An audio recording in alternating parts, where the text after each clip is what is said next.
The all-new 2026 Mazda CX-5 has just been revealed, and it's not the modest update many expected.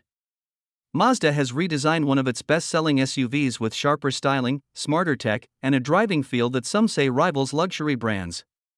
But here's the twist: the CX-60, Mazda's larger and more premium SUV, was supposed to be the big step up. So now the real question is, does the new CX-5 make the CX-60 almost unnecessary? Stick around, because the answer might surprise you. Mazda has always walked a fine line in the SUV world, offering vehicles that blend premium looks and driving excitement at prices that feel surprisingly attainable. The CX-5, in particular, has been the brand's global superstar, winning over families, commuters, and even enthusiasts who want a little extra style in their everyday drive.